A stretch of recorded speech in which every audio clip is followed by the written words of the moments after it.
Throughout the early stages of this season's Champions Cup, Leinster fullback Jordan Larmour has been one of the form players in the competition. He has the second most defenders beaten, the most running metres and the fourth most clean breaks. Leinster find ways to use Larmour where Ireland really haven't explored yet. It's no surprise that he often finds his breaks while the defence is still in transition. Leinster's commitment to counter-attacking rugby really allows a player like Larmour to flourish. Despite being 30 metres out from their own try line, Leinster knows this is as good as any opportunity to attack from turnover ball. Following a quick recycle, Sexton finds Larmour with a one-on-one matchup on loose forward. So this is an example of the transition plays that Leinster really capitalise on, and Larmour himself constantly finds himself making big plays for his side. This is one area of the game that Ireland don't really look to play off too much. So for a player like Larmour who lives off this kind of thing, you can see why he may not produce the same kind of results when he's wearing the national colours. If we look back at the start of this play from Cobus Reinach's pass, we can see that Jordan Larmour's one of the pillar defenders.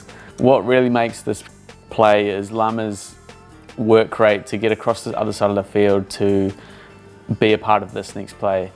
And what it really is Leinster winning the race to become stable, or they're more organised than the Saints are on the opposite side of the field. Leinster are able to reload on their far side and get a quick recycle to attack that space, while the Saints really struggle to fan out numbers past the ruck. You can see up to 4 or 5 Saints defenders stuck around the ruck, not able to fan out and reset. The space with which they have to attack is so wide that once they've got the matchup of a fullback on a loose forward, the speed of Larmour is uncontainable. So this is the kind of benefit that Jordan Larmour brings to Leinster. You've got a player with speed, agility, but without the work rate, you can't really capitalise on these types of situations. So he's working to be in a position there where he may be required, not because he is required. Just never switching off, pushing across, and then finding the opportunity that just presents itself to him. You still have transition zones between a kick and a kick receipt, where the kick chase line is trying to come up and get set for the next phase. On this example, the Saints overload the short side, leaving the open side with limited defenders, allowing Johnny Sexton to pick apart the side once he takes the ball to the line.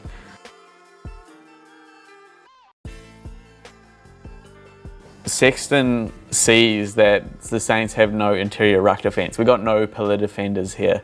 The hooker for the Saints is trying to fold over and fill that gap, and outside him, marking up Sexton one-on-one is a prop. So Sexton sees no interior ruck defence and he's got a prop in front of him. So he knows that he could probably step back to the inside here, beat his prop, and then draw this hooker into contact. Larmour's hanging off his inside hip, waiting for this play to happen. When you look at this, the guy who is caught out is the loose forward number 6, who's actually on the ground when Gibson Park delivers his pass. Some great work from Sexton to engage 2 different defenders, pull one of them out of that hole, create a lane for Larmour to run through. Larmour gets a clean break off Sexton there, beats the sweeper, and then draws the fullback again to put Gibson Park away downfield. He's tackled short of the line, but Leinster score on the next phase through Rhys Ruddock. This all occurred off a transition play again, because Leinster grabbed the kick receipt and the Saints are still trying to transition from a kick chase to a set defensive line. They overload the short side where Leinster aren't going to attack and fail to adequately cover around the ruck, where Sexton is a skilled playmaker. He will take that every time and take on those type 5 forwards. In this last example, we see a turnover from the Saints that Leinster immediately look to get into the hands of Jordan Larmour. And once Larmour receives the ball, you can see just around the previous carry that was botched, where the defence starts to fragment. There's a massive gap forming there, which is perfect for Larmour with his right foot step. He doesn't really find any supporting options, but This doesn't really matter so much for Leinster. They've already made the fracture in the defence, who now have to scramble 60 odd metres to get back on side. One of the things that Larmour's done here is compromise the backfield, taking out one of the wingers onto the floor. And from this situation, the Saints never regenerate their backfield, so they end up being vulnerable to an attacking kick. And once Leinster get down to the edge of that 22, that's exactly what Ross Byrne does. He puts a little grubber in behind for James Lowe to pick up and score.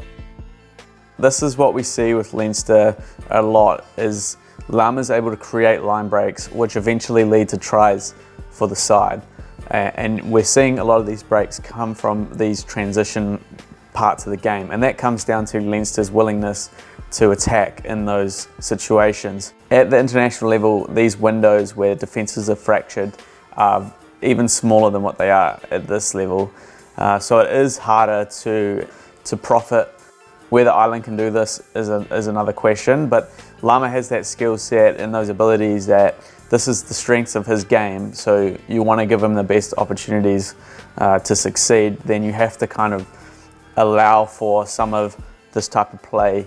Larmour's only had 8 starts in 21 tests, and most of his game time has really been on the wing or late in games coming on as a substitute fullback. So he also needs more time on the ground to be able to come up with plays like this for Ireland. You want this guy on your team and you want to get the best out of him. This is how you have to really play, is you have to encourage counter-attacking rugby, capitalising on these transition windows, doing things that might be seen as risky, but it just depends on how good you are at doing it at the end of the day.